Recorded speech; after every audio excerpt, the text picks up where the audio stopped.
Value Zone Hyper Mart Nandamuri Balakrishna గారిచే November 28న నాచారంలో గొప్ప ప్రారంభం.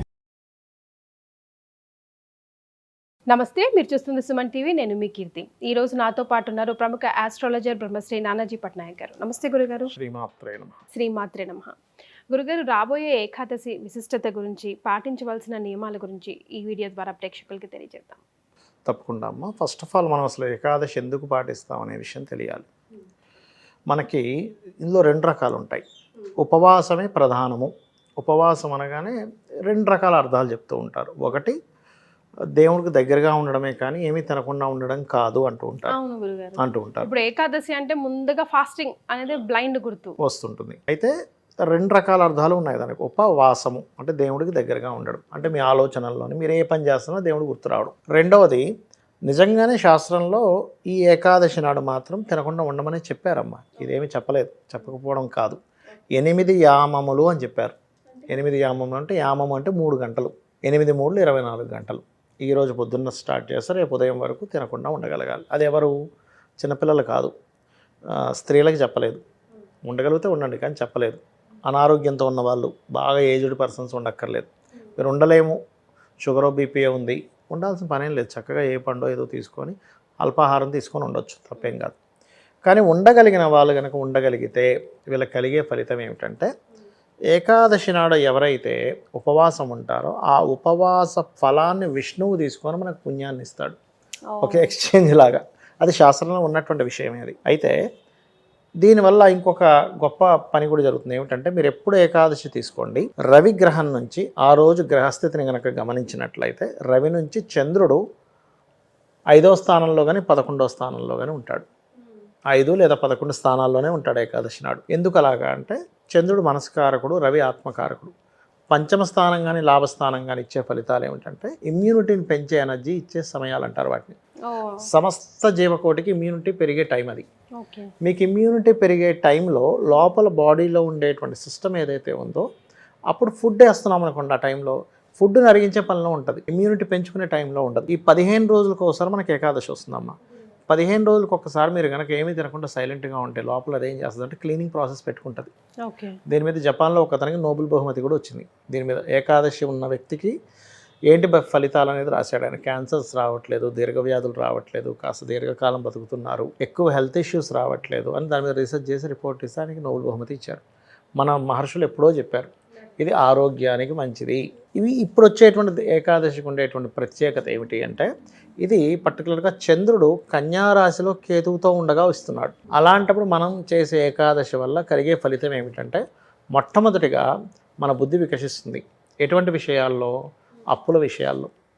ఇప్పుడు మనం చూడండి, మిస్క్యాల్కులేషన్ వల్లే పిచ్చి పిచ్చిగా మనం క్రెడిట్ కార్డ్ అక్కడ వాడేసి ఇక్కడ వాడేసి, అయ్యో ఇప్పుడు ఈ బిల్లు ఎలా కట్టాలని టెన్షన్ పడుతూ ఉంటాం.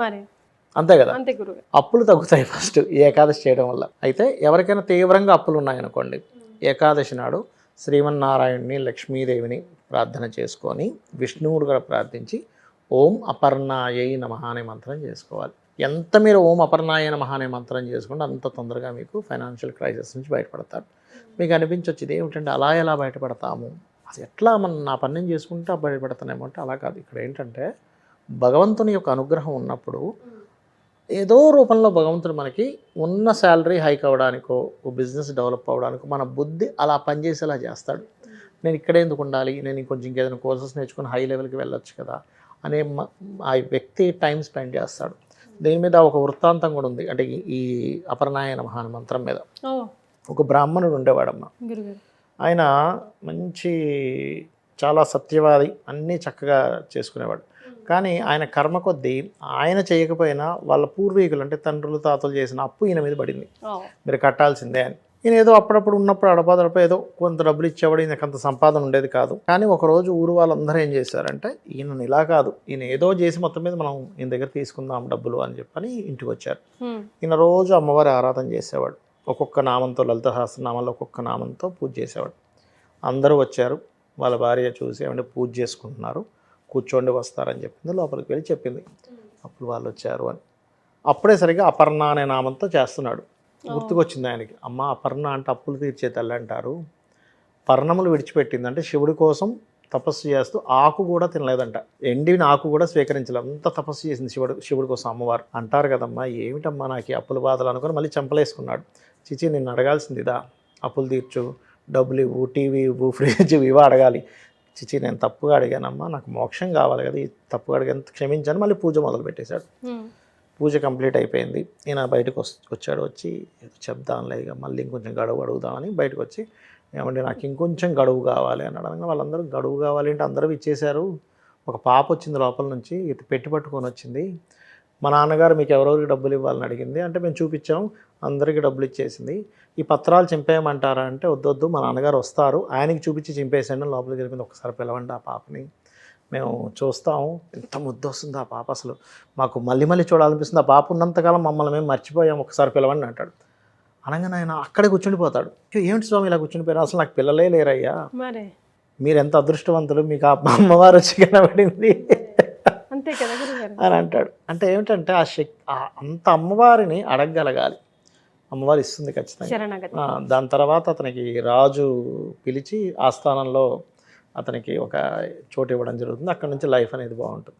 ఏంటంటే అంత శక్తి ఉంటుంది. ఇప్పుడు అనవచ్చు ఏమండి మేము చేస్తే అమ్మవారి పిల్ల రూపంలో వస్తుందా అంటే ఈ కాలం వేరు.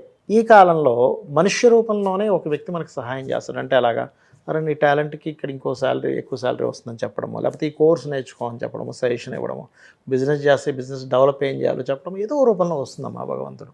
కాబట్టి చూపిస్తాడు, ఖచ్చితంగా దారి చూపిస్తాడు. కనీసం 40 నిమిషాలు చేయాలి మంత్రాన్ని, చేస్తే కనుక ఖచ్చితంగా అప్పులు తీరతాయి. నేను చాలామంది స్టార్టింగ్లో మన వీడియోలు చూసినప్పుడు ఇదేమిటి అవుతుందా, సరే చూద్దాంలే, డబ్బులేం ఖర్చు పెట్టేది లేదు కదా, జపం చేసి చూద్దామని చేసి, అరే నిజమే తీరిపోతున్నాయి ఏంటి అని అనుకొని ఆశ్చర్యపోయి నాకు కాల్ చేసిన వాళ్ళు, మెసేజ్ చేసిన వాళ్ళు చాలామంది ఉన్నారు అమ్మవారి అనుగ్రహం వల్ల. కానీ మన ఈ వీడియో కూడా చాలా మందికి కూడా ఉపయోగపడుతుంది గురుగారు.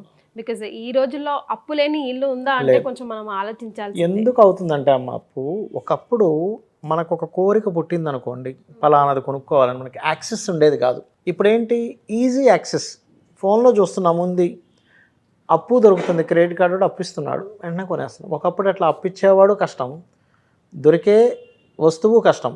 ఆ వస్తువు కొనుక్కుందామనుకొని 4 రోజులు ఆగేసరికి మనకు దాని మీద కోరికే చచ్చిపోతుంది. ఇప్పుడు అలాగే అది మీ కోరిక పుట్టిన వెంటనే కొనే యాక్సెస్ ఉంది, అందుకే మనిషి ఖర్చు అయిపోతుంది ఎక్కువ. సో మనమే కంట్రోల్లో ఉండగలగాలి. చాలా సంతోషం గురుగారు, ధన్యవాదాలు. శ్రీమాత్రే నమః.